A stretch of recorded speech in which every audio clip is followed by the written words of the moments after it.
All right, noting that it is 7 o'clock, I will call this meeting of the Community and Economic Development Authority to order. Next item on our agenda is a roll call. Cleary? Here. Hamilton? Here. Hardy? Potts? Here. Udell? Here. Wheeler? We have a quorum. All right, great, thank you. The next item on our agenda is approval of minutes. We have minutes from our June 23rd, 2022 meeting. Those were included in your packet. Would entertain a motion to approve. So moved. Second. Okay, we have a motion and a second. Any discussion on the minutes? Seeing none, all those in favor signify by saying aye. Aye. Aye. Those opposed, nay. The minutes are approved. Item number 4 is public appearances for non-agenda items. I believe everyone we have here is for an agenda item unless someone turned in a slip to Mike. No? Okay. Item number 5, resolutions and ordinances. We have none. So item number 6 is Madison Development Corporation Venture Debt Program Overview with Mr. Juan Gomez. Mike, I don't know if you wanted to give a quick... I'll give a lead in. Yeah. Some years ago, we had moved some of our revolving loan fund money, the original $375 that we capitalized with our revolving loan fund, over to the venture debt program that was specifically focused on science and technology oriented companies. So we've had a great partnership with Madison Development Corporation on that program through the years, have used it multiple times. Dan Hardy is our representative on that. And the really good thing about the program is not only the partnership with MDC, but they've got 2 different committees that kind of review the loans that go through the process there. And one is kind of the financial underwriting committee, and then the other one is kind of the science and technology oriented experts to kind of vet the intellectual property and the science and technology. So it's been a great program for us, and Alder Randy Udell kind of asked about it as a new member of CETA, and so I thought it might be timely to have an update and overview of the program to share with the entire group. So we appreciate you coming out this morning. Come on up.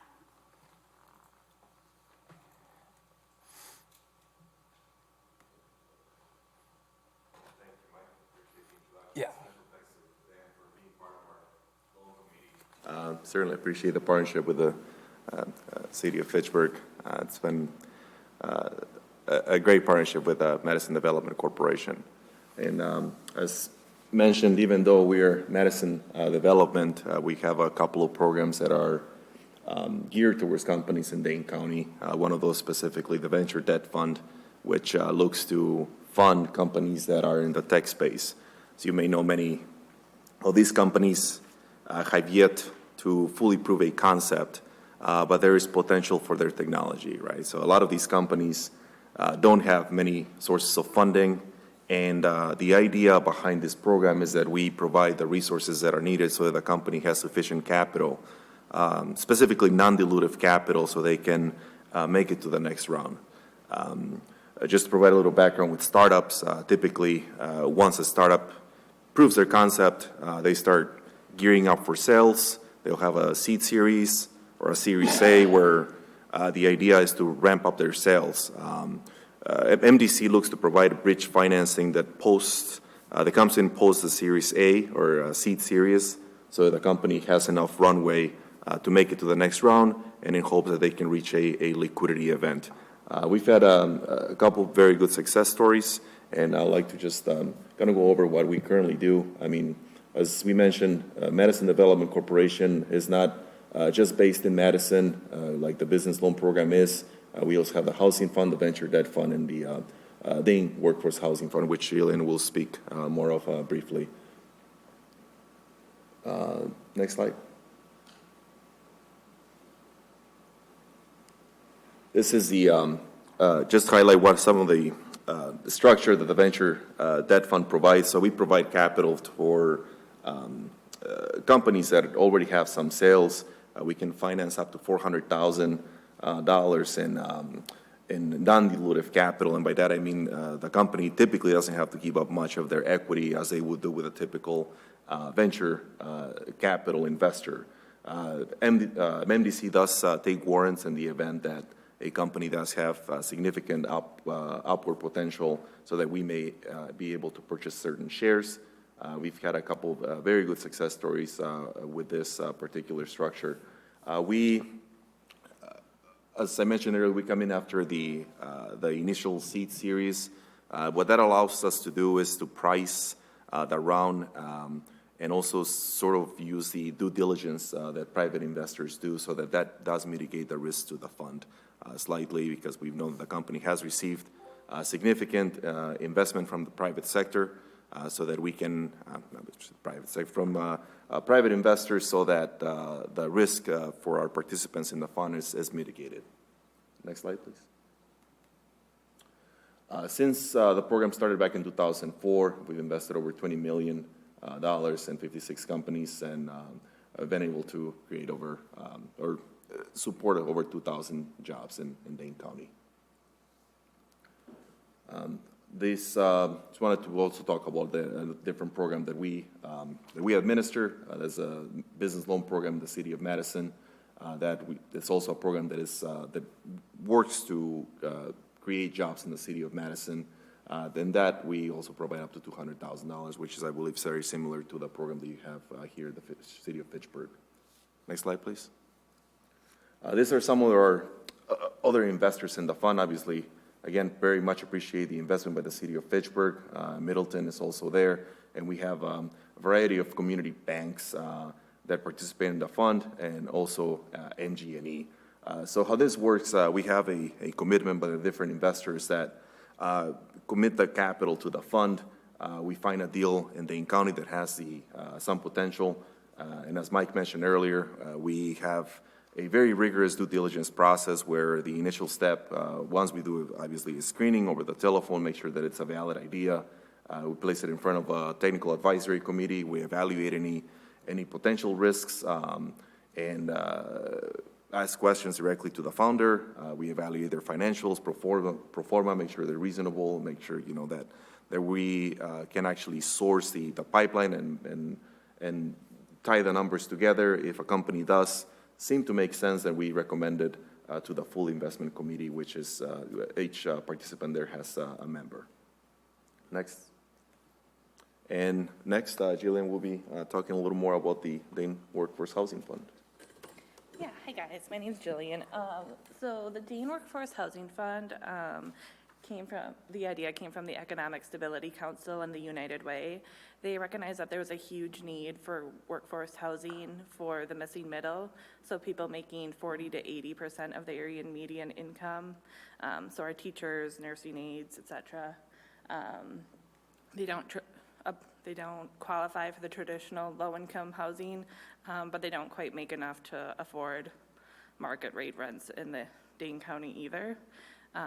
So MDC was selected to manage the Dane Workforce Housing Fund, and we raised $11.85 million in 2020 from 14 institutional investors who are some of the largest employers in Dane County, including CUNA Mutual, MG&E, UW Health. And the fund makes $500,000 to $2 million loans to help fill financing gaps in new affordable workforce housing projects. And they're at a rate that are affordable for the developer to help fill the financing stack and make their project happen, but still provide a modest rate of return for the investor. So if you can go to the next slide, please. Yeah, so we've had great progress so far on the fund. We've made 4 loans to 4 different projects, including J.T. Klein's Limestone Ridge here in Fitchburg that just opened, or had their grand opening earlier this month. So we've made $4.2 million in loans, and they will create 241 units of affordable workforce housing for Dane County residents, and they will stay affordable for at least 15 years. We also have $2 million in the pipeline to be funded this fall to 3 different projects that will create an additional 100 units of housing as well. Thank you.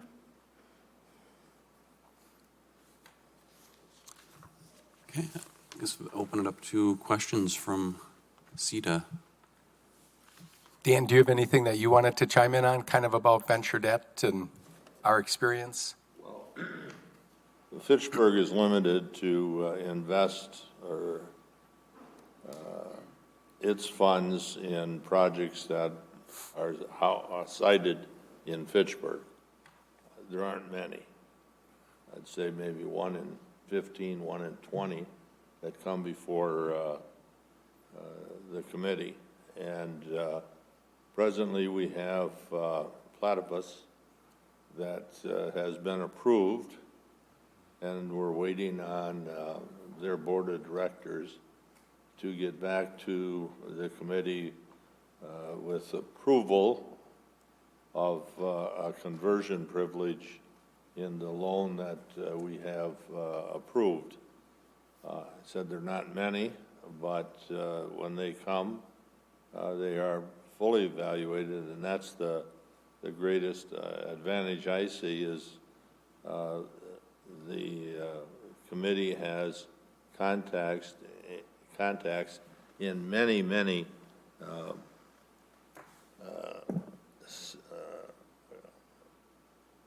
aspects of business, and they vet the proposals very, very well.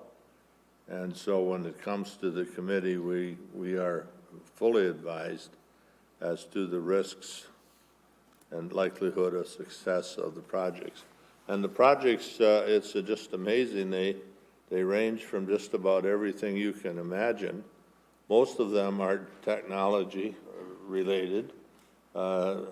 Some have the medical aspects, but there are others that come before us and we approve. It's kind of a neat way to do things because the committee provides bridge financing to companies to, as Juan has said, it gets them from showing that they've got a marketable product to getting that product out in the market and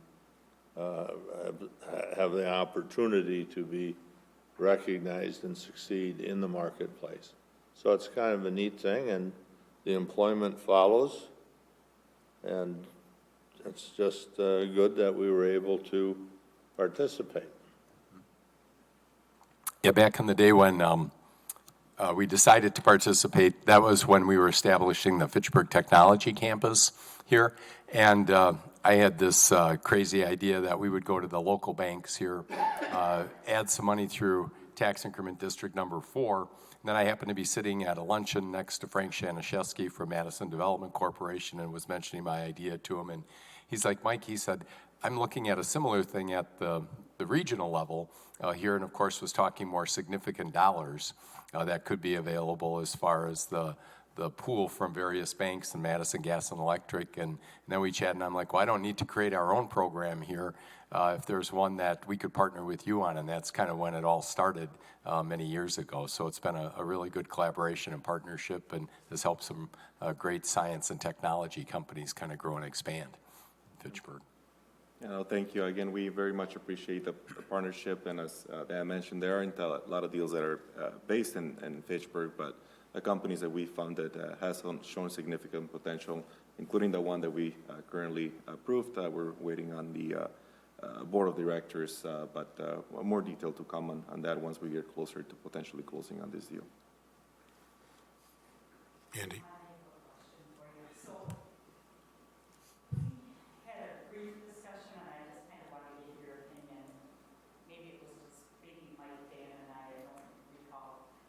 Was related to when we approve a loan for a Fitchburg company and they move out. They're tying up our money and they move to a different community. We had kind of talked about, well, would we want to have a clause in there to call the loan at that time? And I kind of just wanted your opinion on that.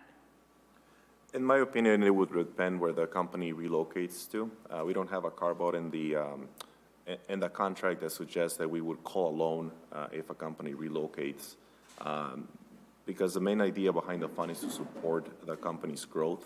So if moving from Middleton to Verona means a company will expand their employment base, in our opinion, it's still a success for the region. I know the state has certain clauses within their contracts that if a company relocates outside of Wisconsin, then they may call any sort of financial assistance. For us, we haven't had a case where the company relocates outside of Dane County, at least since I've been there. But if the company stays within the region, we believe it does support the startup ecosystem, and we don't have that clause to call that loan, especially if the company is still a going concern and supports employment. I would just add to that sometimes, obviously, we want the company to stay here in Fitchburg if we finance them, but it can be a kind of a balance sometimes, because maybe when they have a space need and are growing and expanding, we may not always have the right space here in Fitchburg to accommodate their needs, but there may be some space within the region. So we've experienced that before, where the timing just hasn't aligned, and that's one of the companies I know that was growing and expanding, but then relocated because there was space available. I think that was out in Middleton that time that they relocated to. Randy? Yes, thank you. Thank you for the presentation. And as a new member of CETA, and I approached Mike, as he mentioned earlier, just to get a further understanding of what the program is all about. But thank you for the presentation. It was very helpful. My only question is the investment. Are they all loans? They're not grants or anything like that. It's a loan and it's paid back, correct? That's correct. They're term loans. They're structured for 48 months. And we also have a clause within those loans where we take out warrants. So we have the option to convert up to 20% of the principal amount. But again, we only do that in the event that the company has a liquidity event. By that I mean, they get acquired, or they go public, or there is a successful merger where we have the option to convert a certain strike price, does provide a significant gain to the fund. In the event that that's not the case, then we simply ask for the loan to be repaid in full. Okay. All right. Very good. Thank you.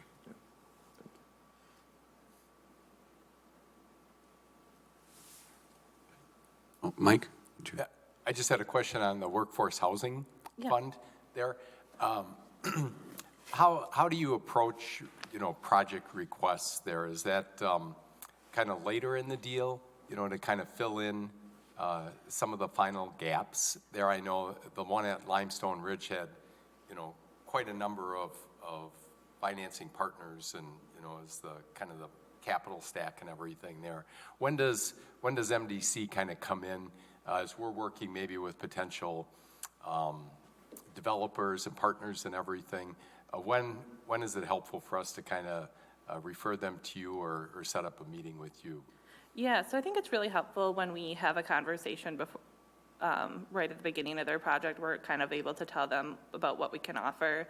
And then they typically come back to us after they've gone through their traditional financing, applied for any tax credits, and gotten the awards if they're going that route. And then we're able to come in towards the end of that process to help fill out the capital stack. We're able to move pretty quickly, so within 2 months we can get the loan through our committees and approve or deny them or send them a different direction. So yeah, we're happy to talk with developers or applicants anytime in their process, but typically towards the end is when we're coming in. I know a couple of CETA members were there for the ribbon cutting and the tour that day, and what a great looking project over there, and just really quality, affordable workforce housing, in a great spot there at the Orchard Point, development by Super Target. So it'd be great to work with you guys on some more projects like that to bring some new inventory of affordable housing, in Fitchburg. Yeah, absolutely. That's our goal. So if you have any projects, please send them our way. Yeah, I would concur with Mike, having toured that building. That is a really nice facility.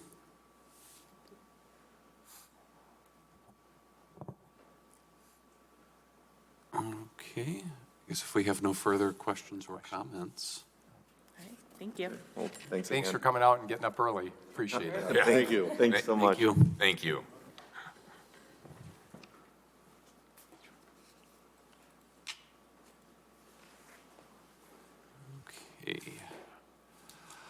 Item number 8 on our agenda is hotel room tax report considerations. And we don't have an updated room tax report yet. We're still waiting for the next quarter. And as far as requests, the one thing we're trying to do is we're in short supply of our inventory of Fitchburg promotional items, specifically our Fitchburg bags, which are very, very popular. But so far, Joyce has been searching globally to find a supplier with the quality of the bags that we've had before, and that has been a challenge to find a replacement. So hopefully once we find one, we will, place an order and bring a request forward here. If we have to move quickly, I know I'm authorized to, I think, do expenditures up to $2,000 or something, but I'll report back to you. But we'd like to get an inventory of our promotional items because we've had some requests from other departments and just other events that we've gone to. It would be nice to have some of those items back available. So we'll update you as we make some progress on finding suppliers for that. Okay. Any questions on the hotel room tax? Seeing none, moving on. Next item is the CETA member to serve on the Healthy Neighborhood Initiative Committee. So I believe we do need a member since we currently don't have one. Yes. Mike, if you want to kind of go through a little bit of the background on healthy neighborhoods and our role in that. Sure. The Healthy Neighborhoods is focused on redevelopment, revitalization, and neighborhood and community development, primarily in 3 areas currently in Fitchburg. That would be North Fish Hatchery Road, the Belmar area, and then the King James Way area on the west side of Verona Road. We'll have a 4th area coming on October 31st, November 1st, when the Southdale neighborhood becomes part of Fitchburg officially as the town of Madison annexation. And that initiative, again, is focused on reinvestment, not only from a physical standpoint, but also from kind of a human and community development standpoint.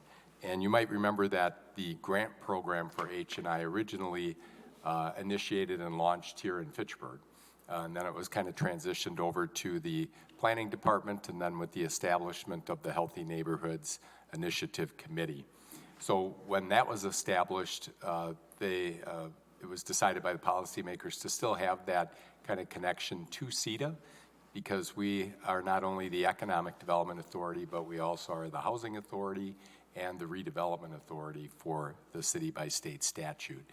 So we've had a representative on the review committee as the applications come in every year for the H&I grants. And so Alder Julia Radafrada previously served in that role from CETA. We need to appoint a new CETA member. And so the mayor brought it to me and said, we really should have some identify somebody and have a formal kind of authorization and appointment through CETA.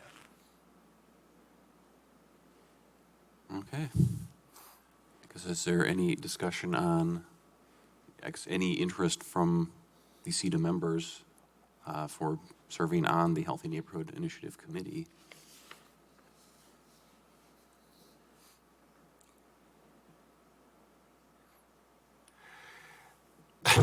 All right. I guess maybe if Mike could maybe just provide a little more detail on exactly what is entailed, kind of, I guess, what are the types of applications or requests that come in and what would be reviewed? Yeah, I think, what is it, $50,000? Or I think you guys upped the amount as far as the dollar amount that's available. Yeah, through we upped it, but I don't remember as to what the limit is. Yeah. Yeah. I think they meet quarterly or 6 times a year, for it. And then when it's the application cycle, I think they meet a little bit more frequently. I don't know the exact number of times that they meet. But it's not like a monthly meeting or anything, I don't think. I think you answered the question. It's not a monthly meeting. It's quarterly and with application. I can certainly throw my name into the. Yeah, I was going to raise the same point. If we had an alder doing this before, should it be an alder again? And I guess what I was also going to ask as a member of CETA is, Are there minutes sitting out there to look at to see what they do and how they do things? I mean, where's it coordinated from? Through the planning department. Wade was the primary staff person. Got it, okay. And that position was vacant, but we've got a new person that'll be starting August 15th. And that was where the Leopold neighborhood project came from? Right. Okay. All right. Yeah. And what we could do is we could send some background information, out to CETA members, and then we could put this back on the agenda for August. But And, you have an interest in serving, Randy? Yeah, no, I don't have an objection to it. I mean, it's, if it falls within the realm of CETA, I would, Nominate So our alder. yeah. I think they meet just maybe twice a year. I don't think they meet quarterly. And the first meeting is usually to kind of set the priorities. What do they want to focus on? Because in the healthy neighborhoods, it's all based on that Healthy Neighborhoods Initiative Right. plan. So they take a look at what the items are, and then they kind of decide which areas they want to focus on, is my understanding. Yeah, I no, used to serve on it when it initially started. no, it's a very good program, and I support the program. I just was a bit off guard, that's all. And I do think that they meet during the day. Here, I just pulled up their It's the minutes. first Tuesday of each month. So it looks like the actual group meets, Once a month. yeah, so it is once a month. Not according to the minutes on the website. It looks like they met 3 times last year, and they've met 3 times this year. Okay. They met in March, June, and October of last year, and they have met in February, April, and May of this year. Well, once a month is fine. If it were every other week, just because of my own schedule. But I think that's certainly doable, as far as meeting that commitment, so. It says that the meetings are scheduled as needed and are held on the first Tuesday of the month at 5:30. September 6th is the next one, okay.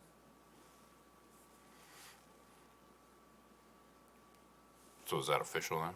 Okay, Are you making a motion? Mark. I made made the a motion that Randy Udell serve as our representative to this committee. Is there a second for that motion?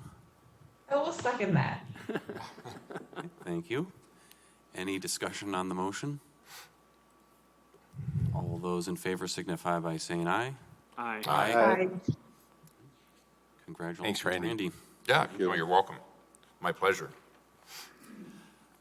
All right, item number 10, Economic Development Director and Committee Member Reports. Take it away, Mike.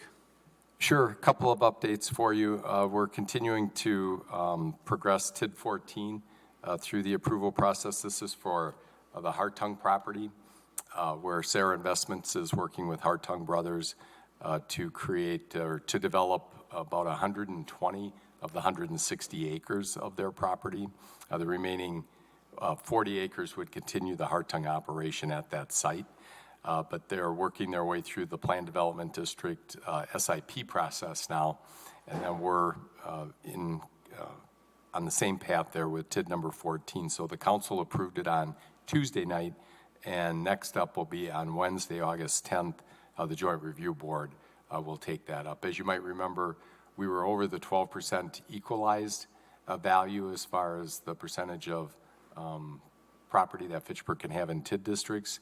But because we closed TID number 6, which was the one over there by Orchard Point, we are under the 12% equalized value probably until next week when the new values come out. Then we'll probably bounce back up above the 12%. But then next year when we close TID number 4, the big one here, that includes Fitchburg Tech Campus, Fitchburg Center, and goes all the way over to the US Highway 14 interchange, then we'll be well below the 12% equalized value. But that'll be an important tool for us on the Hartung property. That will hopefully make some land over there shovel-ready for science, technology, medical, and other employment companies, and also have the TID in place so when Joyce and I receive requests from Wisconsin Economic Development Corporation and Mad Rep with RFPs that they issue for folks that are looking for locations and sites. We're more shovel-ready with those sites. And then we've got the TID in place to provide any assistance to help be a catalyst and drive a project over there. So just wanted to keep you filled in on that process. And then, as I mentioned, the town of Madison, we're 90 days out. City Administrator Chad Brecklin reminded all of us as staff, it's all hands on deck for the next 90 days with the annexation of the town. Just a reminder that the areas coming to Fitchburg will be the Southdale Neighborhood Innovation Campus west of Rimrock Road, and then the Zimbrick dealerships and Bryant Road up there on North Fish Hatchery Road. So those are the two kind of geographic areas that'll be coming to Fitchburg. And we continue to do outreach not only to the residents but to the businesses. There's another event this evening in the park over there at Southdale Neighborhood, and those events will continue the fourth Thursday of each month, I think, through October here. And so they've been well received and are a nice welcome to our future Fitchburg residents there.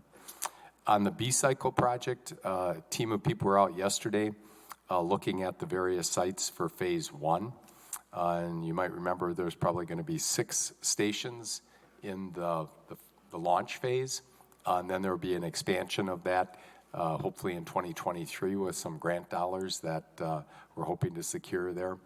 But the 6 areas with the initial launch will be, right now they're looking at the hotel at Hatchery Hill along the Capital City Bike Trail, the Wyndham over there.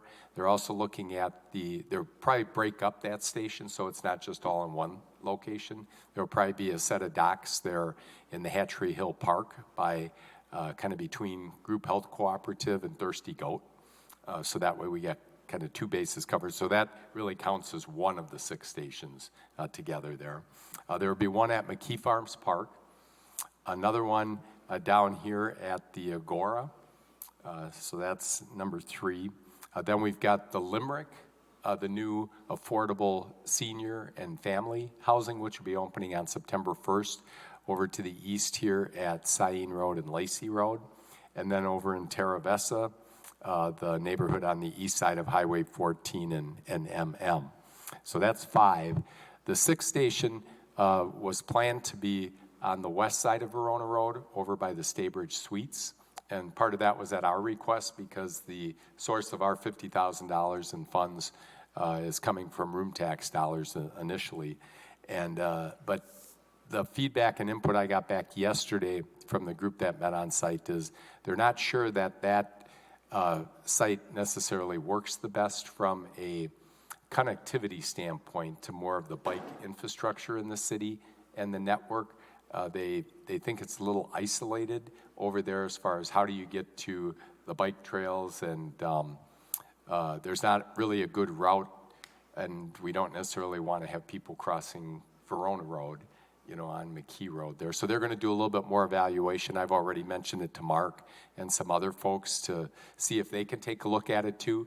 And I always thought that maybe there was some kind of connection as you went down Nesbitt Road to Fitzrona and by the Quarry Ridge Bike to get some kind of connection to the Military Ridge Trail, but maybe I'm not kind of visualizing the network correctly there as far as how that aligns and if there is a way to do that. But one thing that in a conversation with Angela yesterday is if it's at the hotel, these are probably people that are, visiting the area and maybe not real familiar with it. So we don't want to place a station somewhere and then maybe not have it be in a location that allows people to kind of traverse and utilize the e-bikes in a safe and friendly manner to be able to access more of the other bike infrastructure in the region and in Fitchburg here.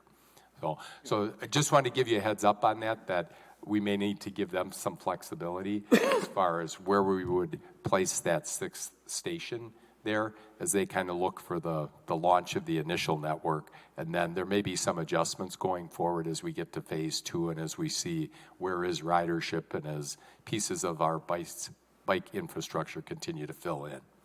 And Mark, did you have something to Yeah, chime if I in? can add a couple things.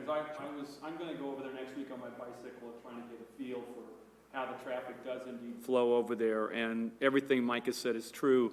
But there was another idea we talked about last night, Mike, was maybe there, perhaps the hotel is somebody wants to go out and do this to get on our bike networks. The hotel shuttles them over to McKee or to Cahill, Maine, or somewhere else that gets them across Verona Road. In phase 2 of this project, which is, we've heard, this is official at least, that Fitchburg is going to get money through this TAP grant that's coming forward. We're still working to get the last piece put together, but there are 4 to 5 other sites already identified, all in what I'm going to call underserved areas, over by Little John's, up by the new neighborhood, is the neighborhood north side by Leopold and the golf course, the training center for Boys and Girls Club over on Verona Road going in, the Boys and Girls Club, and then we had identified another thing on the west side of Verona Road. So there's a lot more work to be done from that, and Trek does move these around as they're getting used, but I think they're ordered, and phase 1 is all funded. So thanks to CETA, but Verona Road presents a very unique challenge for biking, and we'll have to try and see what we can figure out.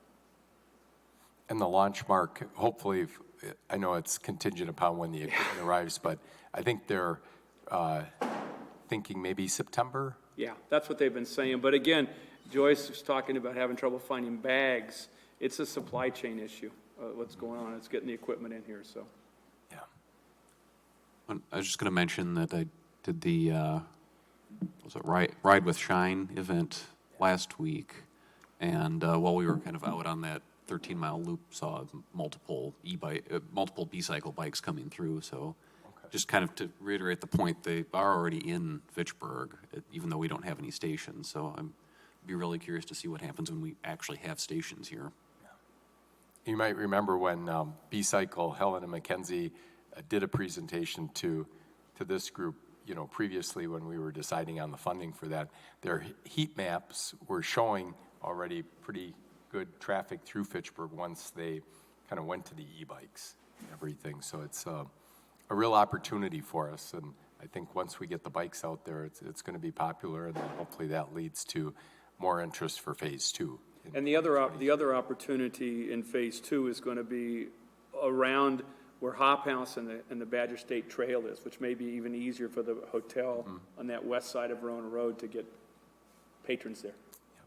And to Mark's point, Angela did mention that the chamber, if we don't have the station on the west side of Verona Road, the chamber will work with the hotel properties on exactly what Mark described, with maybe some shuttles and passes for hotel guests to be transported to areas where we do have docks and bikes available. Any questions on the B-Cycle? Okay. A couple of events coming up. The Oak Bank Fitchburg Chamber Biz After Hours is tonight at 4 p.m. Oak Bank is sponsoring it, but it's at Quivy's Grove actually tonight, so you're all welcome to come out. Looks like it's going to be nice weather and everything, so that's always a good chance to do some networking. And then on Wednesday, August 24th at noon, if you could put that one on your calendar, you might remember the project Encompass Health, which is the Rehabilitation Hospital that's going to be locating on the south side of Nobel Drive here at Fish Hatchery Road. They're going to have a groundbreaking event, and that project, again, is going to be 40 beds initially and 40,000 square feet, and then it can be doubled in size and expanded to 80 beds and 80,000 square feet in the future. So that'll be a good project coming forward. Then another one that we continue to work on is the Faucet Property with Royal Capital. That's the clean fill site between Highway 14 and County Trunk Highway MM, north of the Lacey Road interchange there. They are going to be submitting they're going through Plan Development District zoning, and they're going to be submitting their specific implementation plan, the SIP, in August, and then would be on the September Plan Commission agenda as well. And then another project to keep an eye on is up on North Fish Hatchery Road. 2 projects up there. This is from our partners and friends at Venture Capital, who did the Terrace Point apartment mixed-use project on the juice plant site. Their next project is in the ground there east of UW Credit Union. That's the Oshala Mixed Use Building that has 10,000, that will have 10,000 square feet of commercial space and 170 apartments. But the next project that they're looking at is just north of where that building is going in. There's still one more lot on kind of what is the Avalon campus up there where the senior housing is. So there's a lot between the existing buildings and Index Road that they're looking at to do that would be another, I want to say about 165 market rate apartments there. That one wouldn't have any commercial space, but again, still good activity and interest in the North Fish Hatchery Road area as far as we're trying to keep the momentum going with projects in that corridor. So we'll keep you posted on that one. They're working with city staff right now, and then that would wind its way through the Plan Commission. They're using Plan Development District zoning, and we're already at their Plan Commission for a pre-application meeting, and then would be coming forward with their general implementation plan as the next step in that process. A question for you, Mike, while you're on North Fish Hatchery Road, what's going on with the other things up there? We've still got the gas station space that's empty for a year now or maybe longer, and we've also got the space on the old Bowman spot down there by across where Post Road goes across. Is that, did I miss that? Did you give an update on that? Anything going on with those at all? Yeah, the Bowman Plaza, one of the complicating factors there is one of the existing tenants that's still in that building. Even though the C-store closed and everything, there are some tenants up there. Okay. And one of the existing tenants, it's my understanding, has a lease that extends out through some years yet. Okay. So I think they're having conversations, up there to see what's possible. There has been interest from potential developers, looking to redevelop that property, but I think we ran into that complication. So that's kind of in the hands of the private sector right now as they sort through that issue. As far as the land at the southeast corner of Post and Fish Hatchery Road, it's our understanding that the family that owns that land is that's a little further out on their horizon or radar screen at this point in time. But I know, again, some development entities and partners, have had conversations with them, but it's just a matter of kind of timing, that makes sense for the landowners and their family. The other project that right now we're kind of waiting on is the Traceway North that Plesco has proposed. That would be just north of the Highline Senior Apartments. And that one's got their approvals through the city, but it's our understanding that as various projects are experiencing across the country, the costs are coming in higher than projected, and so they took a pause right now and for about 90 days and are just kind of seeing where things are at from a supply chain and cost standpoint and everything. But we're still hopeful that project will move forward once things kind of settle out and sort themselves out there, because that would be another really good project. And then we are continuing to have conversations with the 2800 block of North Fish Hatchery Road, which is where the Wisconsin Restaurant Association building is. There's 3 buildings up there, right at the corner, Wisconsin Restaurant Association, and then there's the office building in the middle, and then there's the Tavern League building up there, about a potential complete redevelopment of those 3 sites into one larger building there. What we're working on right now is trying to identify 1 or 2 additional anchor tenants that would be interested in being part of a new building up there. We've had some rough concepts that were just kind of 30,000 foot level that were kind of sketched out for us by Vanderwall and Associates that shows us what's possible on that site if we were working with all 3 of them. But we need to kind of find 1 or 2 more tenants that would be interested in being part of a project up there, and then an actual development partner, although we have some interested parties if we find the future tenants that would help drive a project up there. But that's one that's on our radar screen too, because as we continue to try and transform that corridor that developed when we were still a town into the city of Fitchburg of today, we got a great looking building on the other side of the road with Park Bank. And if we could transform the 2800 block on the east side, that would really make a statement as far as the entrance to Fitchburg up there at North Fish Hatchery and Green White Cross. So I'll keep you filled in on that. There's two potential tenant prospects that I'm just quietly having some conversations with to gauge their interest in it. If one or two of those would kind of give me the green light, then that would hopefully lead to some conversations to help drive a project up there. And that is in our tax increment district number 10. So we would need to be a partner to drive a project like that because we've got existing valuation, on that property. So we would have the issue of we have to make up for that decrement that we would lose if the properties were acquired and the, buildings demolished. And that's exactly what, is one of the mechanisms through TID to help, drive the economics of a project like that. Thank you. Any questions on that?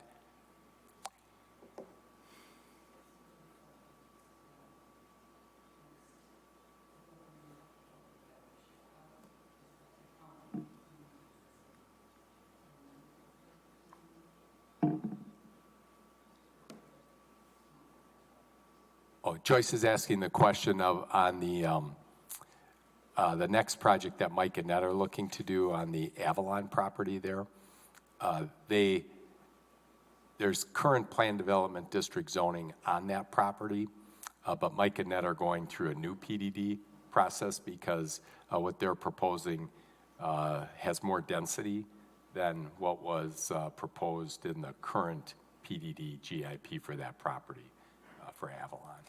Is that the Avalon property? Yeah, and it's really because it's part of the Avalon senior campus there, but that's changed hands now multiple times. So it's really we should be referring to it probably more as the Clemens property. Okay. Because that's the actual property owner, up there. Because this would be not affiliated with the Avalon senior campus housing. It would be its own standalone project up there. Okay, very good, thank you. Is this the portion that butts up onto Index Road?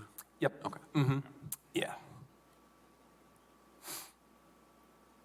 Any questions? There is on the Shea Quarry across from Super Target, there is a developer that has an option on that property and is doing some due diligence now on the property. And hopefully if that all goes well, they're kind of doing it from a site analysis right now. Then if that all comes back good from their perspective, then they would start to work on putting together a comprehensive development plan for that property. And this would be the land north of McKee Road, but west of where the Fitzrona Road extension goes. We call it the outfield in the Anton redevelopment plan. So the existing Wingrip plant, which we call the infield, would remain there for years to come and for the foreseeable future.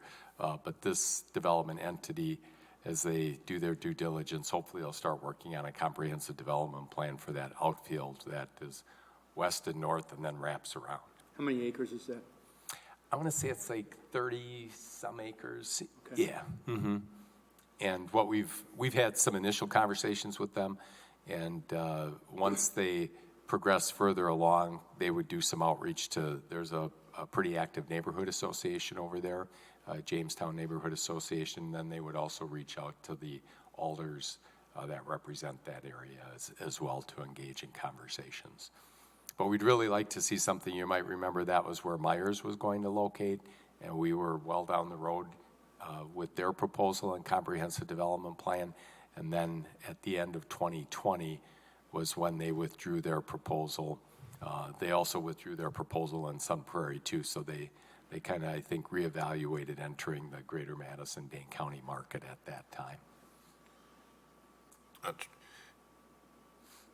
Is there any conversation with Myers at this point, or have they completely withdrawn and they're no longer moving forward with their project? And is there things have changed, or that conversation is over at this point? Now, that's a good question, Yeah. Randy, that I might reach out to them just to kind of take the temperature and see if Yeah. anything has changed.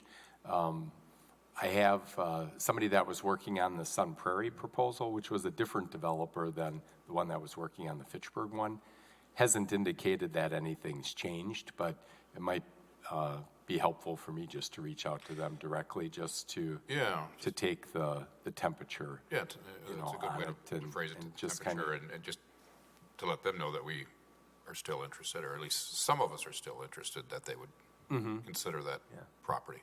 The other interesting thing I found out is that there's a kind of a, I guess you would call it a Whole Foods, kind of Trader Joe's type store by the name of Fresh Time.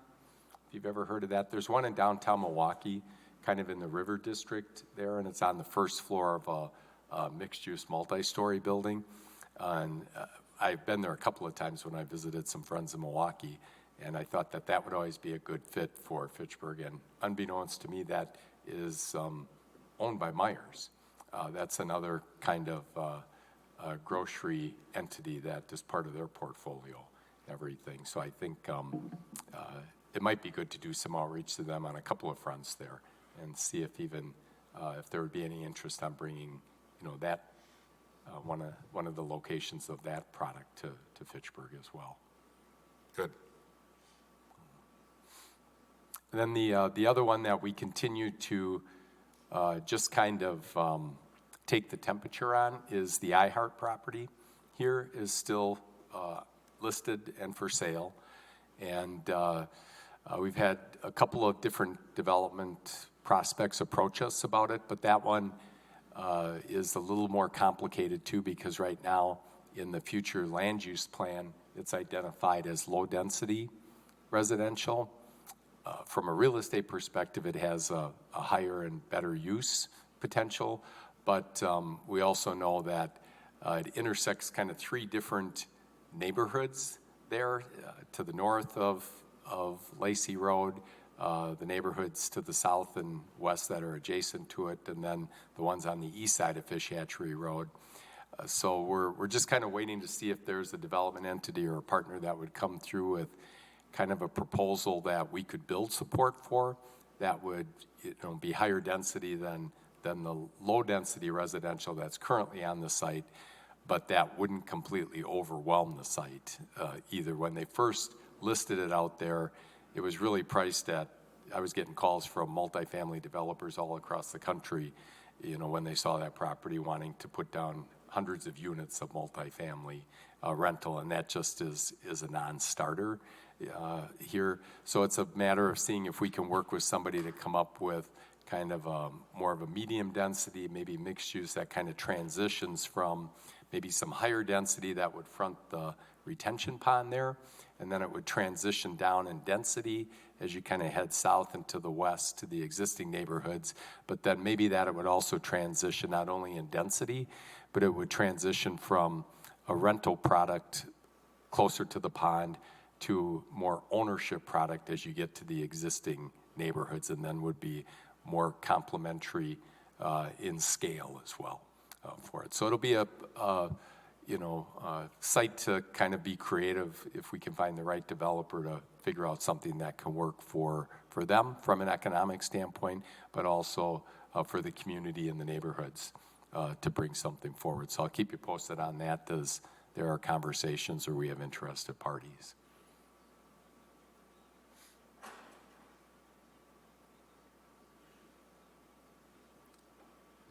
Anything else on the, oh,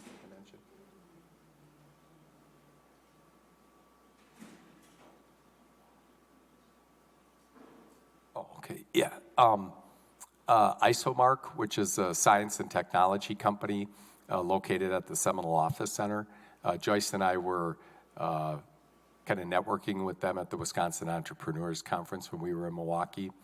So that's a company that does kind of a breathing and monitoring apparatus for cattle right now that can detect, let's say if a certain cow is having like a viral infection and everything, so that way they can let's say, isolate that particular cow from the rest of the herd, so it doesn't take down the whole herd and everything there. So some technology that came out of the University of Wisconsin and everything.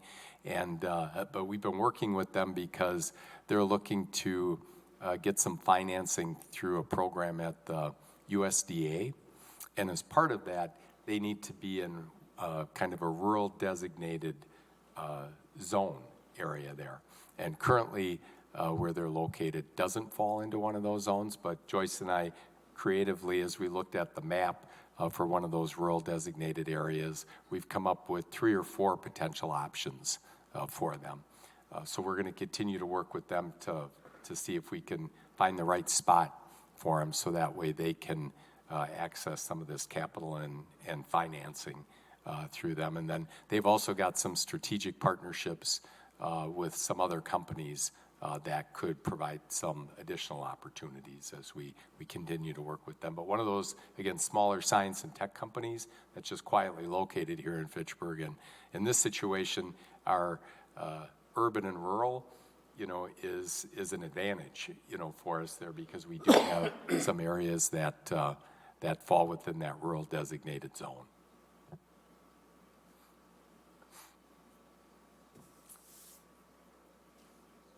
Any other questions on other projects? I did tour the Limerick on, was it Wednesday of last week? I was out there with Sean O'Brien and Lane Manning. That one, again, is a WIDA tax credit project, 100 senior units, and then 27, I think it is multifamily or townhouse multifamily all-age units. And what's really interesting is the townhome units are all leased already before they've even opened the doors. And so I asked Sean O'Brien and Lane Manning, maybe for a future meeting, if they could maybe talk to their leasing folks to find out where people are coming from. Are they existing Fitchburg families, that, are looking, to move to new housing stock? And these are 3-bedroom, 2.5-bath units and everything. So just really good space for, families and, with kids and everything. But it just shows the demand, I think, out there for some of those types of units and everything. So they're going to get some demographic information and marketing information that hopefully I can share with you in the future, as far as, where are the families coming from that are gravitating towards those units. With the senior housing, that population's more, they want to kind of see it. As they kind of put the finishing touches on the units, and the seniors can kind of come over and actually tour, kind of the model unit and see some of the space. They'll start to see more lease-up activity. But they're getting good interest already from the seniors, but as it gets closer to their September opening, they'll have more interest in activity. The other one that opened on July 1st, for those of us that were at the Limestone Ridge grand opening, is the Quarry Ridge Resort Lifestyle senior housing. That's the one behind Super Target over there. And their leasing is off to a really good start over there too. So we're continuing to add to our senior housing portfolio, as was identified in that 2019 housing plan that we completed, where it said that we needed 600 senior housing units over the next 10 to 15 years. So we're definitely accomplishing that goal and objective. What about Marquardt? Any movement, that project moving forward? I know they're trying to secure a number of residents before they move forward, but have you heard anything of late? I haven't heard anything. Joyce, have you heard on that one? I pretty much get an email from them maybe once a week about outreach. And I know that they are really getting involved with the community. One interesting thing is they purchased the, used to be I call it the Master Graphics building, but they've moved their offices here. And then they've also purchased the Associated Bank building, and they're going to be bringing all of their operations here. So that second building is going to be like a training center and some other things, so, for their other properties. Oh, So they're really having a strong presence in Fitchburg. so this is in addition to the senior center, or what I'm going to call it senior, but the senior housing over in Terra Vesa. Right. This is above and beyond. Oh, well, that's fascinating. And where are they located now? Are they Watertown or? Yeah. And so they're moving all of their operations, or they're just expanding, or you don't know? I think they're moving everything here. Interesting. Okay. Thank you. That's good news for Fitchburg. And those are the office buildings there fronting on McKee Road between kind of Yarmouth Greenway and Chapel Valley. Right there, you can see there's some construction signs out there Yeah. as they're doing the interior renovations. Okay. All right. Talking by those existing Liliana's, buildings. clarify, by where Liliana's is, right Yeah, there? kind of on the north side of McKee Road, across from At the there. north side. Yeah, we use them for the Boys and Girls Club, their parking lot, so yeah. Okay. Yeah. Good. Thank you.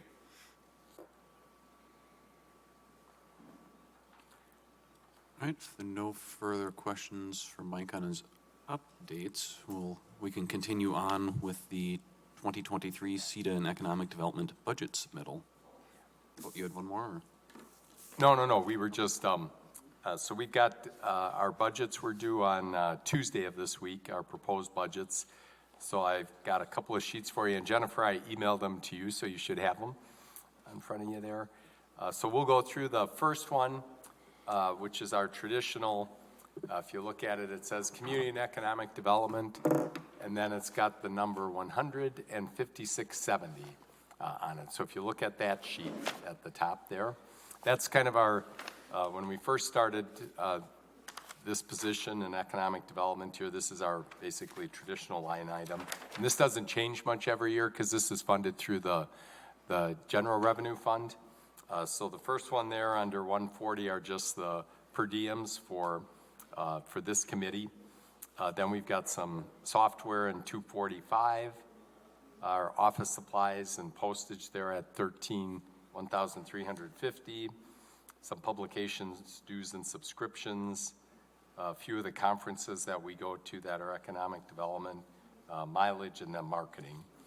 And then on the back of that sheet, there's the trade ring analysis, kind of the data plan, and basically this one just kind of ebbs and flows a little bit based on either price increases or kind of membership. So Joyce highlighted at the bottom there some of the changes in the different categories, and we had a software increase, a state journal price increase, and then some of the meeting increases there that we go to. So this one, like I said, is pretty straightforward. It doesn't really change because we don't have a lot of capacity in the general revenue fund to add some additional dollars. So then moving to the next one, which would be 225, and yeah,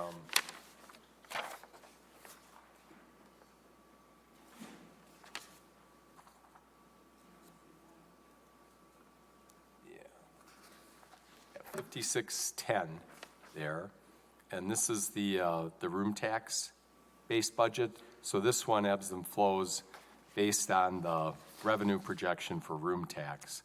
And in conversations with Angela, and then also with the recent presentation by Destination Madison to the Committee of the Whole meeting, in 2019, pre-COVID, kind of the high year that we had for room tax dollars, we generated that year $525,354.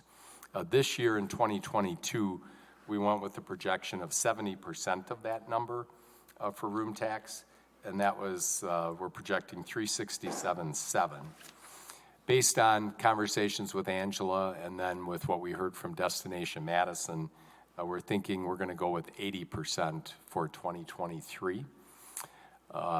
Destination Madison right now is projecting that the Madison region will kind of be back to 2019 numbers by the end of the third quarter of 2023. So we feel we're not going to go back to 100% of the 2019 numbers, but we're going to go with an 80% projection. As you know from your work here on this committee and monitoring our budgets, we don't spend the money we don't have. So our expenditures are usually based on, as the dollars come in, we'll go forward with projects, and then just for the public too, our Fitchburg Chamber of Commerce Visitor Business Bureau is our official tourism entity for the city of Fitchburg. So per our agreement with them, 70% of the room tax dollars that come in go to that organization for their tourism and visitor activities that they do for the entire city of Fitchburg and as our official tourism entity. But again, that gets paid out to them as the dollars come in. So with that revenue number there, I'll take you through the line items here. So we first one there, we won't have any expenditures for software this time. Joyce is getting some photo editing software this year, but that should take care of the needs that she had for that. In 320, you can see some of the dues that are part of the organizations that we partner with and collaborate with, everybody from the Greater Madison Chamber to our investment in the regional partners, which is MadRep, BioForward, the Wisconsin Technology Council, and that membership as part of that package helps us be able to attend the Wisconsin Entrepreneurs Conference every year and also the Early Stage Symposium. And then our outreach to our diverse partners there, the Madison Black Chamber and the Latino Chamber, the collaborations that we have with them, which are really important to us. Then you get into training and staff development, again, some of the different summits and annual meetings that we go to as part of that. We kind of keep a large block of money in there for IEDC, as the International Economic Development Council, which is our kind of industry-specific trade association in education. We haven't gone to that for a while, but we just kind of keep that in there as a placeholder in case there's a lineup, some year that they have that we think is really relevant and would be helpful for us. 345 then is more of our, you see there's a kind of a blank dollar amount there yet. We're still working with Finance Director Misty Dodge. We submitted our proposed budget to her, but then she has to fill in a few of our blanks that come from the larger budget, and then we back into that number as far as what's still available with that room tax revenue that we projected. So now that we submitted it to her on Tuesday, she'll finish doing her projections and numbers in some other areas, and then we'll be able to round off that number there. But that's kind of more of our marketing and promotion that we do, everything from some of the advertising to if we assist with any banners, and that's also where the fireworks dollar amount came from to support the fireworks at the Fitchburg Festival of Speed. One thing that we have in there this year, you can see it says including in business magazine insert. We haven't done one of those inserts for a long time to promote to market Fitchburg. We had done 4 of them historically through the years, as long as I've been here. And it's time to do one, and we've got a marketing piece that we've been working on with Catherine at the Fitchburg Chamber of Commerce. She's the graphic design marketing expert over there, and it's a cool design piece. I think it's 4 pages altogether, but it tells a really good story kind of about Fitchburg and our uniqueness, not only with the diverse industry clusters that we have, but also our diverse population and workforce that we have. So we're hoping that we can round that out, and then we're getting some projections and cost estimates from In Business Magazine to maybe look at inserting that in 2023 sometime. So we'll keep you posted on that as we get more information. Then we get down to the business luncheon, and we're still taking this year off from the business luncheon for 2 reasons. One is we don't really have a good space right now to hold it. Promega's been doing some renovations to their existing facilities, and then still with the uncertainty of the various COVID waves we seem to keep getting hit with, we're thinking we're going to take 1 more year off, and then we'll relaunch next year. I've got an idea for next year, and I may come to you for some additional dollars, because if the idea we have comes together, it might be a little bit more costly, but it would kind of be a fun venue to do something with. So stay tuned on that one. Mike? Yes. Is that the train event? I didn't know if that was a typo or not. It says it on here. I don't know if it's train or rain. Okay. Okay, then under Line item 390, 70%, this is where 70% of the room tax dollars that come in flow to our tourism entity, the Fitchburg Chamber Visitor Business Bureau. And in 392, we get into the some of the things that we've traditionally helped underwrite the cost for. The snowflake lighting for the snowflakes that are up on our major thoroughfares, the Memorial Day observance, and then this is where some of those promotional items come out of, as far as the pens, bags, and other items that we purchase, apparel as well. And then you can see in 394 there, we had the $50,000 allocation. That was for the B cycle, so that's why we've kind of zeroed out that one in 2023.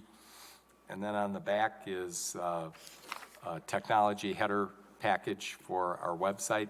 And just information for this group, we're in the process of refreshing our website with the company that we work with, Civics Plus.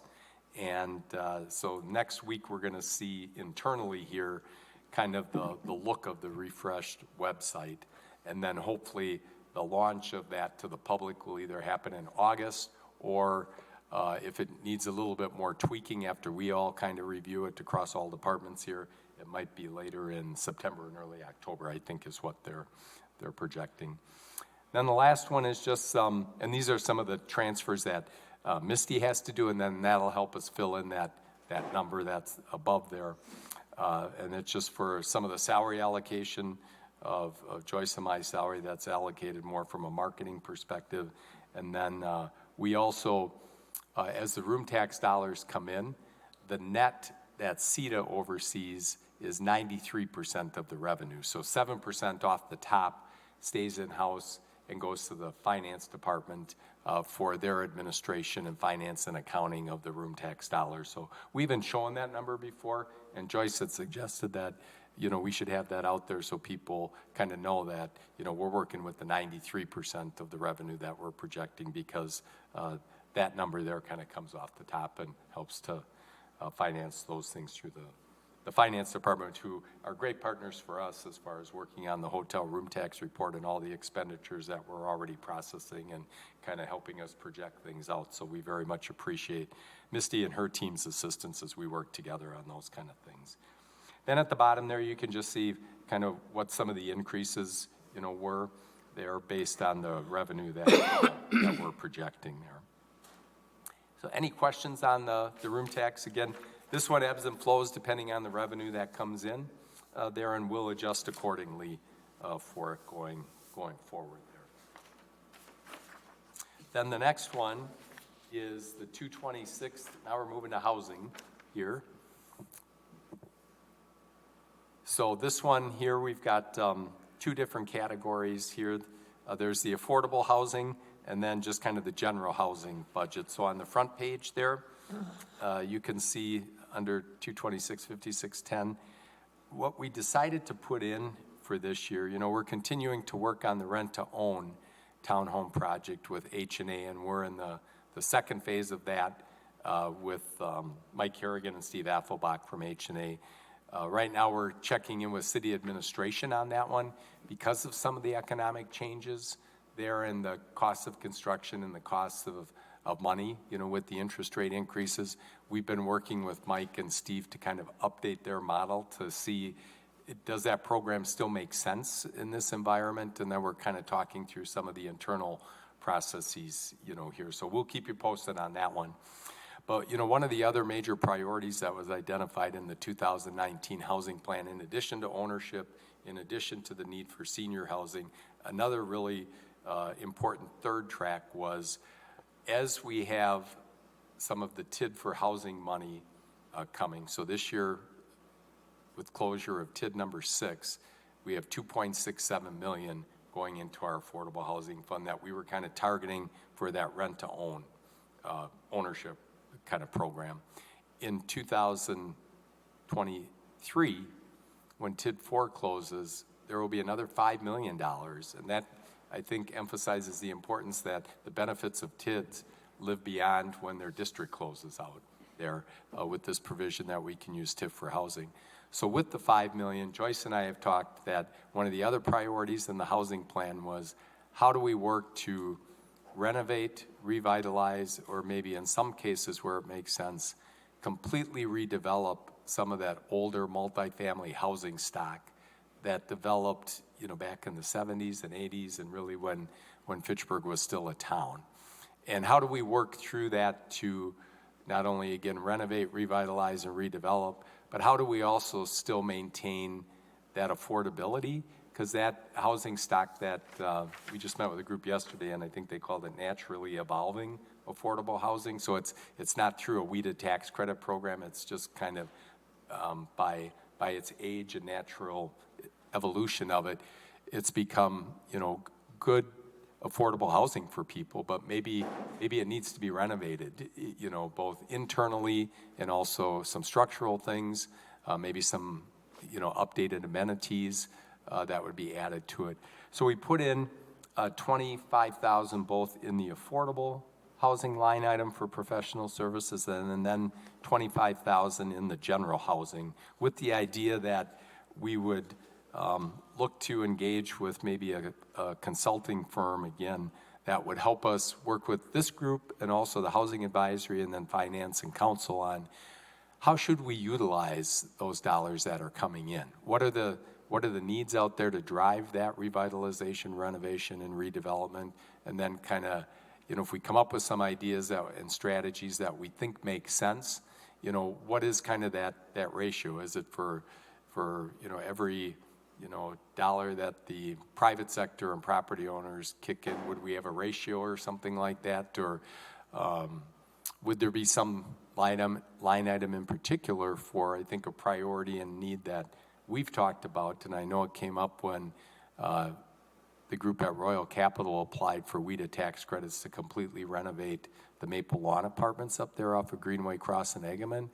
One of the things when they came to us and they were talking about doing it, we said, we'd lend our support for that and our name for that with their WEDA application, but it was with the understanding that they would then put in a fire safety sprinkler system up there because that's important not only from a life safety standpoint, but it's important for a call to service standpoint as far as a cost, for a lot of the fire calls that might be generated to some of those properties.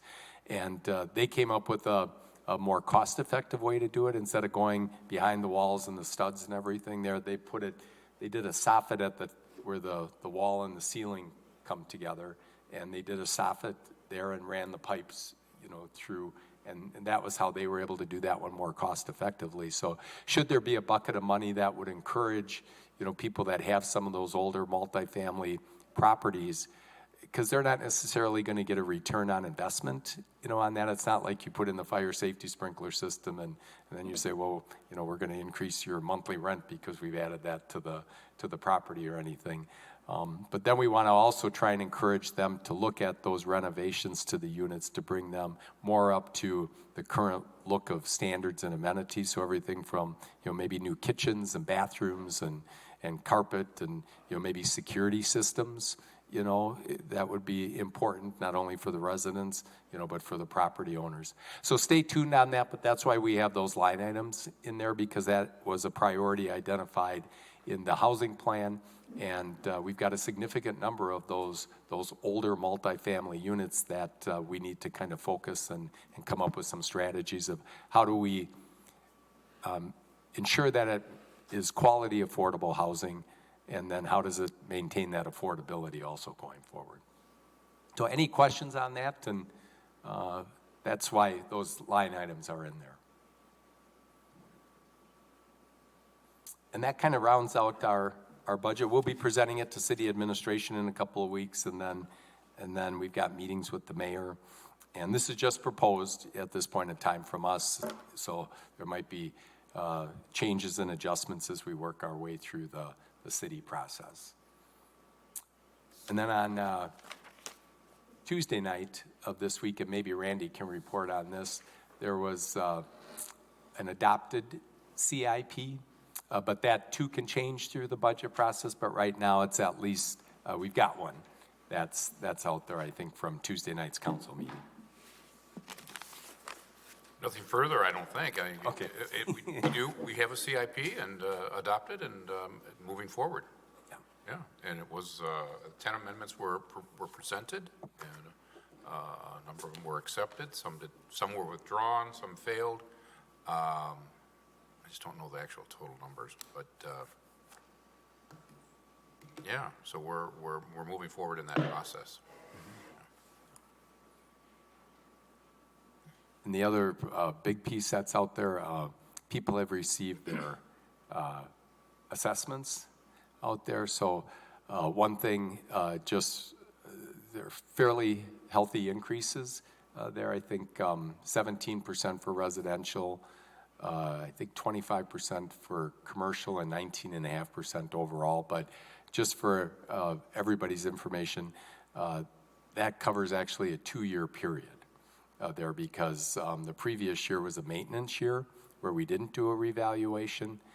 So I just would, as maybe you're hearing things from folks, that actually covers a 2-year period. And if anybody has questions on that process and everything, if you go to the assessing page, there's really a good kind of sequence of that whole process there on the assessing page. And then down at the bottom of that page, because I've already sent this link out to somebody, is a really good video by our finance director, Misty Dodge, giving an overview and an explanation of how that whole process eventually leads into the calculation of taxes there. And I think if people would utilize that page as a resource, it really walks you through that process and understanding of how the assessment flows through our budget process and ultimately ends up with, what is the mill rate and what taxes are, at the end of the process there. So from an education information standpoint, that's a really good resource for people. Well, and starting yesterday was open book, so if you if you have specific questions, you can come to City Hall and find out.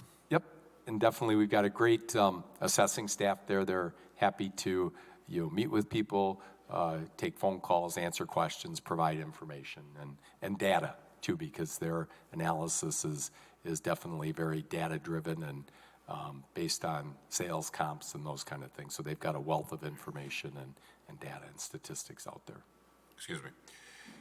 Last evening at the Committee of the Whole, Misty had also provided it was live presentation on the same processes that you spoke to, Mike. Mm-hmm. So if there's anybody else that information is out there, but if you want to watch it again, it's a Committee of the Whole, the first hour, Misty presents, and it's some great valuable information. And the PowerPoint is actually, I believe it's on the website already. Okay. Mike, just as a point of reference, I couldn't agree more with what you said. I went over and met with them yesterday on Open Book. Mm-hmm. They were very helpful. Yeah. And I let the mayor and Chad know that last night. She spent an hour with me walking through what was done and why, and more importantly, it isn't just that piece that makes up your taxes. So I have a better understanding of how it all comes from. But I would encourage, as Andy said, people to go to the Open Book and go spend time with her, because they're very good.